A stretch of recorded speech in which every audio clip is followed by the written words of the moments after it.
রাদিয়াল্লাহু তাআলা আনহু যেন রাত্রিটা কেটে যায় রে, লবণের অবস্থায় রাত্রিটা কেটে যায়। সকাল যেমনই হচ্ছে রে বাবারা, সকাল সকাল উমাইয়াকে বলে দিল, রে উমাইয়া তুমি এবার আমাকে ছেড়ে দাও, আমি শুধু একবার নবী মুস্তাফার কাছে যাব। উমাইয়ারও যেন একটা জিদ, ওরে উমাইয়ার একটা জিদ, উমাইয়ার একটা জিদ হলো বেলাল তুই শুধু নবীর কলমা ছাড়, তাহলে আমি তোমাকে যেতে দেব। আর হযরতে বেলালের একটাই জিদ রে, ওরে বেলাল আমাকে তুই যত আঘাত দে না কেন আমি যেন নবীর কলমা ছাড়ে দিয়েছে। ওগো আবু বকর, আমি বেলালকে যখন কলমা পড়িয়াছিলাম রে আবু বকর, আমি বেলালকে বলে দিয়েছিলাম, ওগো বেলাল শুনো শুনো গো বেলাল, তুমি কলমাটা গ্রহণ করছো রে বেলাল, এই কথাটা তুমি প্রচার করিয়ে দিও না। বলি ইয়া রাসূলুল্লাহ নবী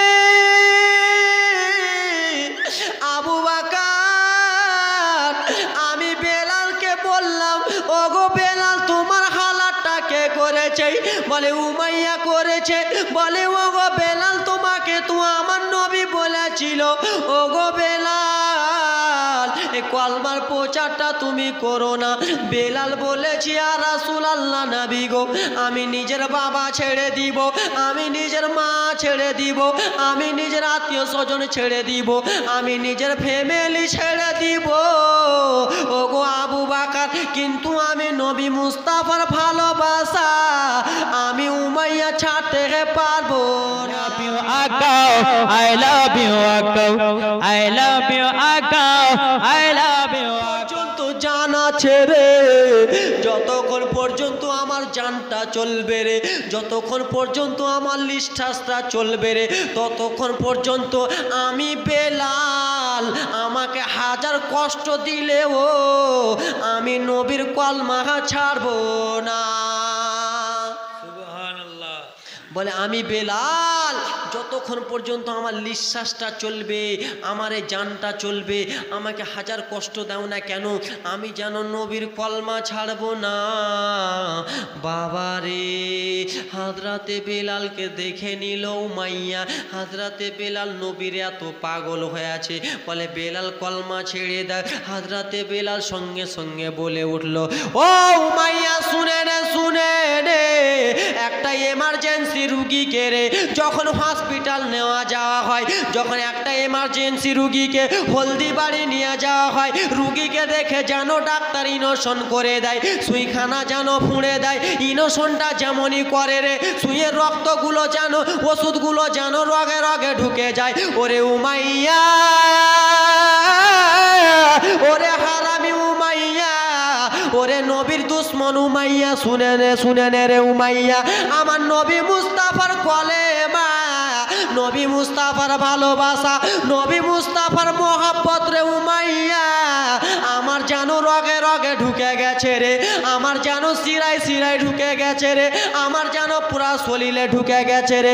ওরে উমাইয়া শুনে রে, একটা এমার্জেন্সি রুগীকে যখন সুইটা করে দিল, রক্ত মোবারকে সুরজ পুরো যেন ওষুধটা ঢুকে গেল, সেই ওষুধটা যেমন বার করা যাবে না, আমি বেলাল আমি নবী মুস্তাফার কলমা পড়েছি রে, ওই রকম আমার পুরা রগে রগে কলমা ঢুকে গেছে, আমার যেন রগ থেকে কলমা বার হবে না। বলে উমাইয়া আমার রগ থেকে কলমা, আমার পুরা রগে রগে নবী মুস্তাফার কলমা ঢুকে গেছে, আর আমাকে বার করতে পারবা না। ওরে মুসলমান, হযরতে বেলালকে একদিন কষ্ট দেয়নি রে, হযরতে বেলালকে শত শত কষ্ট দিয়েছে। আবার একদিন রে মুসলমান, কিছুটা হযরতে বেলালের যেন এই দিকের চামড়াগুলো বাকি রয়েছিল রে বাবা। এই ঘটনাটা শুনবেন তো কলিজাটা যেন ফেটে যাবে। হযরতে বেলালের কিছুটা চামড়া যেন বাকি ছিল, চামড়াগুলোকে ছিলানো হলো গো, চামড়াগুলোকে ছিলে যেন রোদে শুকাতে দিল রে বাবা। ওরে বাবারা, হযরতে বেলালের চামড়াকে রোদে শুকাতেও দিয়েছে রে বাবা, এবং কি হযরতে বেলালকে 2 দিন অবধি যেন রোদে দাঁড় করিয়ে রেখেছে। বাবার এই হযরতে বেলালের জীবনী বলতে গেলে রে বাবা বুকটা চূর্ণ চূর্ণ হয়ে যাবে রে মুসলমান। হযরতে বেলাল যখনই ঘরে আছে রে মুসলমান, ঘরে যেমনই আছে এইদিকে লবণ মুবা লবণটা যেমনই দেয়, হযরতে বেলালের যেন শরীরটা কেঁপে যায়। আমার বাবারা হযরতে বেলালকে কেমন করে কষ্ট দিয়েছিল, আর হযরতে বেলাল কেমন করে ইসলামটাকে বাঁচিয়েছিল, এইটুকুনি শুধু জীবনীটা শুনে নিলে আপনাদের জীবনটা ধন্য হয়ে যাবে।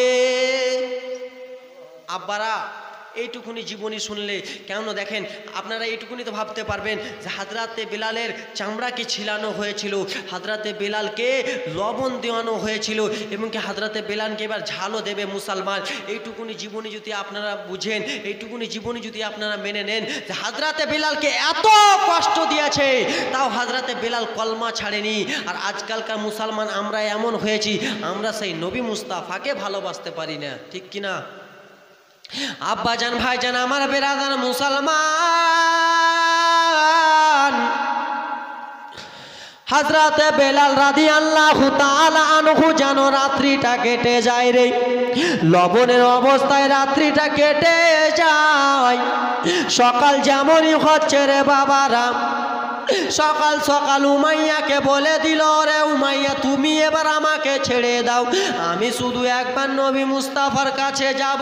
উমাইয়ারও যেন একটা জিদ, ওরে উমাইয়ার একটা জিদ, উমাইয়ার একটা জিদ হলো বেলাল তুই শুধু নবীর কলমা ছাড়, তাহলে আমি তোমাকে যেতে দেব।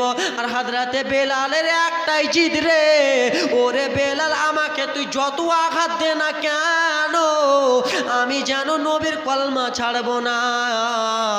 সকালটা হয়েছে রে বাবা, তখনকার জামানায় শুধু মরুভূমি ছিল রে বাবা, শুধু বালু বালু রাস্তা ছিল, বাড়ি ঘর যেন কম ছিল রে মুসলমান।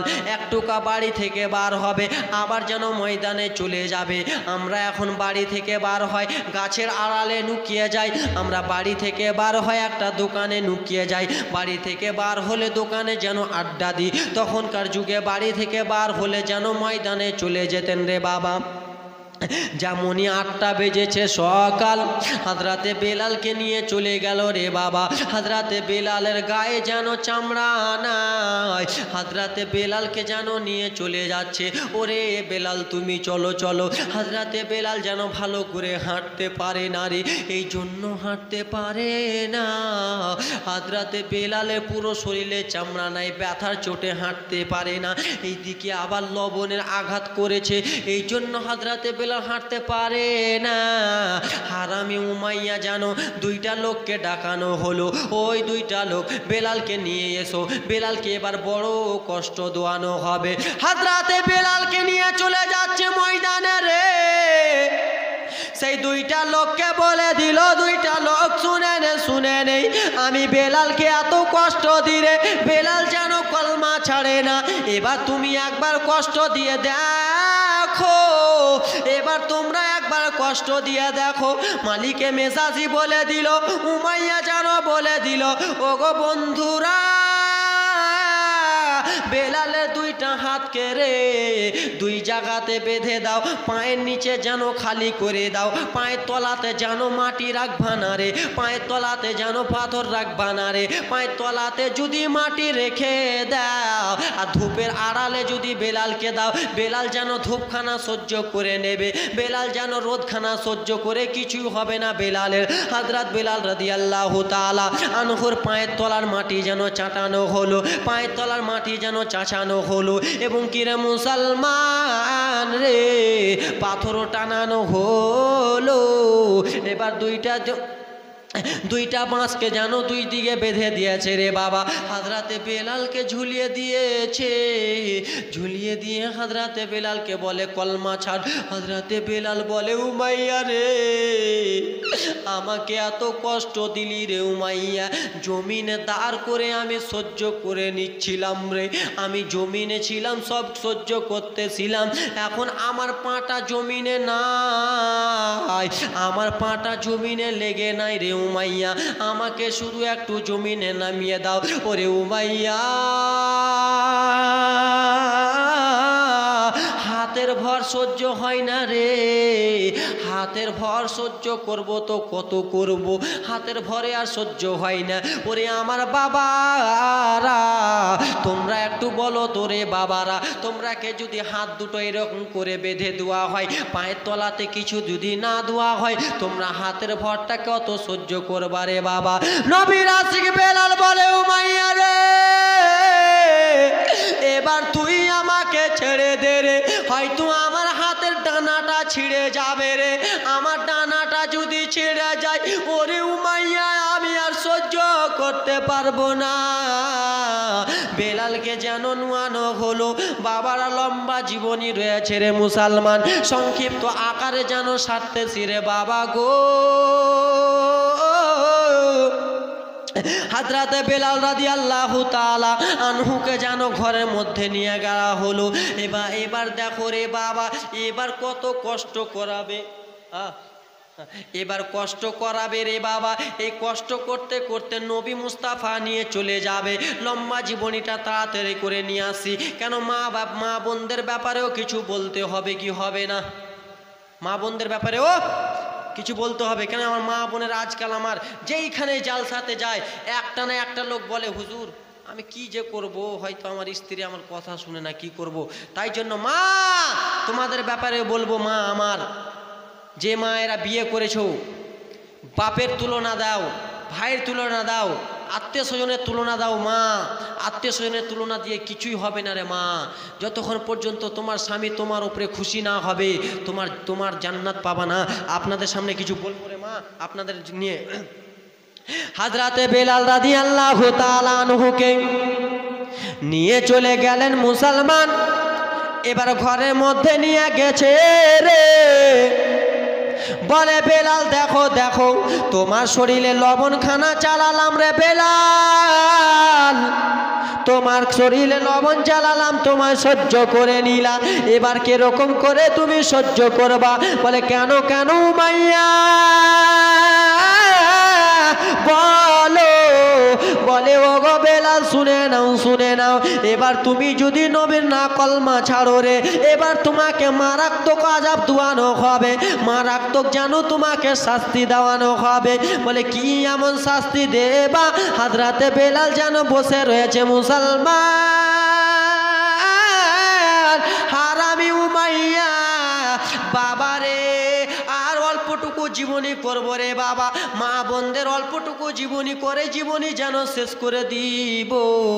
হযরতে বেলাল যেন ঘরে রয়েছে রে। বলে বেলাল এবার তোমাকে মারাত্মক আযাব দেওয়ানো হবে, শাস্তি দেওয়ানো হবে। বলে কি এমন শাস্তি দেওয়া হবে? উমাইয়া যেন নিজের ঘরে গেল, নিজের ঘরে যেন একটা ঝালের বস্তা আনলো। ঝালের কিসের? এ বাবা একটু মনোযোগ দেন, আর বেশিক্ষণ না। লঙ্কার একটা বস্তা আনলো রে বাবা, গুঁড়া লঙ্কা আনলো, আর এনে বলে বেলাল দেখে নাও দেখে নাও এই ঝালগুলো তোমার শরীরে দিলে কেমন হবে রে। বলে দেখো দেখো রে উমাইয়া এই ঝালগুলো আমার শরীরে দাও তো, আমার শরীরটা যেন জ্বলে যাবে রে। বলে বেলাল লাশবারের মতো তোকে আমি একবার ওয়ার্নিং দি রে, এবার তুই নবীর কলমা ছেড়ে দে। আহারে বাবারা দেখো দেখো হযরতে বেলালকে কতবার কলমা ছাড়তে বলে, কিন্তু হযরতে বেলাল কলমা যেন ছাড়তে রাজি হয় না রে। বলে শুনো শুনো লাশবারের মতন বলি কলমাটা ছেড়ে দে। নবীর আশিক বেলাল যেন কলমা ছাড়তে রাজি হয় নাই বলে নিষ্ঠুর উমাইয়া রে বাবা ঝালের বস্তাটা খুললো, কিছুটা ঝাল যেন হাতে করলো রে। আর যেই জায়গাতে ফোঁসা রয়েছিল বেলালের, হযরতে বেলালের যেই জায়গাতে ফোঁসা গালা ছিল রে বাবা, সেই জায়গাতে যেন লঙ্কাটা ছিটিয়ে দিল রে বাবা। ও আমার বাবারা বলো, যেই জায়গাতে ফোঁসা থাকে সেই জায়গাতে যদি ঝাল ছিটিয়ে দাও রে বাবা, শরীরটা কত জ্বলবে রে বাবা। হযরতে বেলাল কান্দে, ওরে উমাইয়া আমাকে ছেড়ে দে রে উমাইয়া, ছেড়ে দে ছেড়ে দে, আমার শরীরটা জ্বলে যায় রে, এবার আমাকে একটু ছেড়ে দে রে উমাইয়া। বলে বেলাল শুনো শুনো রে, তোমাকে ছাড়া যাবে না, আর জানো তোমাকে ছাড়বো না। লম্বা জীবনী ছিল বাবা, তাড়াতাড়ি করে নিয়ে যায় রে বাবা। আবার যেন পরের দিন সকাল হলো, হযরতে বেলালকে মাঠের ময়দানে বাঁধানো হলো, দুইটা হাতকে বাঁধানো হলো। হযরতে বেলাল যেন হাউমাউ করে কান্না করে। এবার হযরতে বেলালকে নিয়ে যাবে রে মুসলমান। হযরতে বেলাল হাউমাউ করে কান্না করে, নবীজি নবী নবী বলে হযরতে বেলাল যেন কান্না করে রে বাবা। এইদিকে নবীর প্রিয় সাহাবী হযরতে আবু বকর সিদ্দিক রাদিয়াল্লাহু তাআলা আনহু যেন রাস্তা ধরে চলে আসে। হযরতে আবু বকর দেখে কিসের যেন কান্নার আওয়াজ,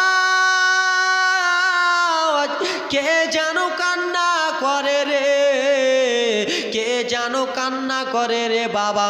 হযরতে বেলাল রাদিয়াল্লাহু তাআলা আনহু যেন কান্না করে। আবু বকর যেমনই কাছে এসেছে, দেখলো যে বাবা হযরতে বেলাল যেন কান্না করে।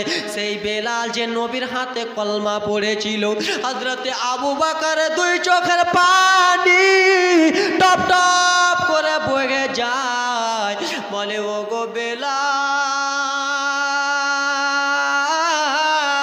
বলো এই হালাত তোমার কে করেছে রে বেলাল?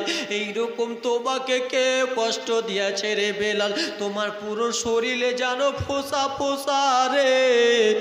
আবু বকর সিদ্দিক দেখে যেন সহ্য করতে পারে না। আবু বকর যেন কান্দে, ওগো বেলাল এই হালাত তোমার কে করেছে?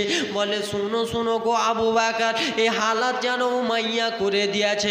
বলে কিসের জন্য গো বেলাল? তোমার শরীরে ফোঁসা দাগ করেছে। বলে ওগো আবু বকর, আমাকে নবীর কলমা ছাড়তে বলতেছিল রে, আমি নবীর কলমা ছাড়তে পারতেছিলাম না, তাই জন্য আমাকে এত মারতেছিল রে, আমাকে গরম পানি চালিয়েছে গো। ওগো আবু বকর, আমি যেন সবই ভুলে যাব গো আবু বকর, কিন্তু আমি নবী মুস্তাফাকে ভুলতে পারবো না, তাই জন্য আমাকে এত কষ্ট দেয়। হযরতে আবু বকর সিদ্দিক হাউমাউ করে কান্দে। হযরতে আবু বকর সিদ্দিক দৌড়াতে দৌড়াতে নবী মুস্তাফার কাছে চলে গেলেন। ইয়া রাসূলুল্লাহ নবীজি, ইয়া হাবিবাল্লাহ নবী গো, আমি যেন আর সহ্য করতে পারি না, আমার আপনার দয়ার নবী বলে ওগো আবু বকর, কিসের জন্য তোমার চোখে পানি, কিসের জন্য তোমার চোখে জল রে আবু বকর? বলো বলো। বলে ইয়া রাসূলুল্লাহ নবী গো, কিছুদিন আগে আপনার হাতে আপনার প্রেমিক বেলাল কলমা খানা পড়েছিল ইয়া রাসূলুল্লাহ, ইসলাম খানা গ্রহণ করেছিল। বলে বলো বলো আবু বকর, তার আগের কথাটা একবার বলে দাও আবু বকর। বলে ইয়া রাসূলুল্লাহ নবী গো, সে আপনার প্রেমিক বেলাল কে এত যেন উমাইয়া কষ্ট দিয়েছে ইয়া রাসূলুল্লাহ। হযরতে বেলালের পুরো শরীরের চামড়াটা যেন ছিলে দিয়েছে, পুরো শরীরে যেন ফোঁসা ফোঁসা দাগ, আমার নবী মুস্তাফার দুই চোখে যেন পানি গো, এই হালাত যেন করে দিয়েছে। ওগো আবু বকর, আমি বেলালকে যখন কলমা পড়িয়াছিলাম রে আবু বকর, আমি বেলালকে বলে দিয়েছিলাম ওগো বেলাল, শুনো শুনো গো বেলাল, তুমি কলমাটা গ্রহণ করছো রে বেলাল, এই কথাটা তুমি প্রচার করিয়ে দিও না। বলি ইয়া রাসূলুল্লাহ নবী, আবু বকর, আমি বেলালকে বললাম ওগো বেলাল, তোমার হালাতটা কে করেছে? বলে উমাইয়া করেছে। বলে ওগো বেলাল, তোমাকে তো আমার নবী বলেছিল ওগো বেলাল এই কলমার প্রচারটা তুমি করো না। বেলাল বলেছি ইয়া রাসূলুল্লাহ নবী গো, আমি নিজের বাবা ছেড়ে দিব, আমি নিজের মা ছেড়ে দিব, আমি নিজের আত্মীয় স্বজন ছেড়ে দিব, আমি নিজের ফ্যামিলি ছেড়ে দিব ওগো আবু বকর, কিন্তু আমি নবী মুস্তাফার ভালোবাসা আমি উমাইয়া ছাড়তে পারবো না। একটু জোরে। আমার নবী বলে আবু বকর তাহলে তুমি চলে যাও বেলালকে খরিদ করার জন্য। বলে আকা মাওলা নবী গো আমি তো বেলালকে কেনার জন্যই তো আমি এসেছি ইয়া রাসূলুল্লাহ নবী গো, এবার জানো আমি বেলালকে কিনে আনবো। বাবারে লম্বা জীবনী ছিল সংক্ষিপ্ত আকারে সারতেছি। আমার নবী বলে আবু বকর ওগো আবু বকর শুনে নাও, তুমি যে বেলালকে কিনতে যাবারে আবু বকর তোমার কাছে কি টাকা পয়সা রয়েছে? বলে ইয়া রাসূলুল্লাহ নবী গো কিছু টাকা পয়সা রয়েছে। আমার নবী বলে আবু বকর রে ওগো আবু বকর শুনে নাও শুনে নাও, আমি নবী মুস্তাফা আমিও জানো কিছুটা টাকা তোমাকে দিয়ে দিই, আমারও কাছে কিছুটা টাকা নিয়ে চলে যাও। আবু বকর বললেন ইয়া রাসূলুল্লাহ নবী গো আপনি কিসের জন্য টাকাটা দেবেন? বলে আবু বকর শুনো শুনো, রোজ হাসরের ময়দানে জিজ্ঞেস করবে বেলালকে কে কিনেছিল, রোজ হাসরের মধ্যে জিজ্ঞেস করা হবে বেলালের খরিদ্দার কে চিনছিল। ওগো আবু বকর বলো আমিও যেন এই বেলালের যেন খরিদ্দার হয়ে যায়, আমি ওই বেলালকে যেন কিনে নি, তাই জন্য রোজ হাসরের ময়দান